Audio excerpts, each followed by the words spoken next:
Ada tanpa terkecuali. ada 3 kebaktian ya? Ada tiga. Jadi kita memecah masa biasanya masa itu di satu gedung tahun-tahun sebelumnya, tapi sesuai dengan standar COVID, standar protokol kesehatan, itu kapasitas kita 30%, jadi kita pakai 3 gedung.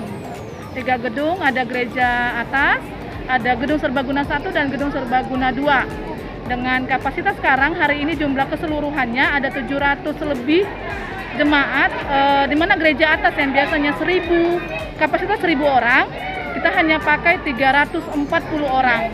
Dan gereja bawah, gedung serbaguna bawah, yang biasanya kapasitasnya bisa 800 orang, tapi hari ini diisi hanya dengan 240 orang.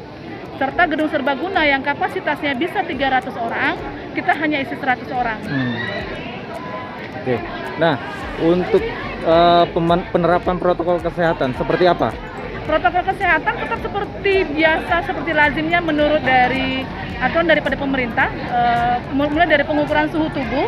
Apabila suhu tubuh lebih dari 37,5, kita tetap tidak mengizinkan untuk masuk. Kemudian cuci tangan, kemudian masuk ke asesmen. Asesmen ini tujuannya untuk kita mengetahui status kesehatan daripada jemaat yang mengikuti ibadah. Nah, untuk anak-anak di bawah 12 tahun dan lansia, kita himbau untuk ibadah online karena kita memfasilitasi ibadah online. Oke. Nah, untuk pengaturannya juga hingga ke pulang ya? Iya, sampai dengan pulang kita selalu sounding untuk tetap jaga jarak dan masa untuk segera langsung pulang ke rumahnya masing-masing. Tetap menggunakan masker, tidak boleh melepas masker. Pesan-pesannya untuk jemaat atau umat Kristen yang merayakan Natal? Pesan kita hanya satu, tetap taat pada protokol kesehatan.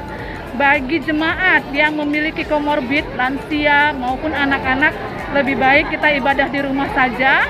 Dan kalaupun memang bagi yang memang pengen, yang memang dalam kondisi sehat, ingin beribadah, tetap taati protokol kesehatan dan jujur dalam mengisi asesmen.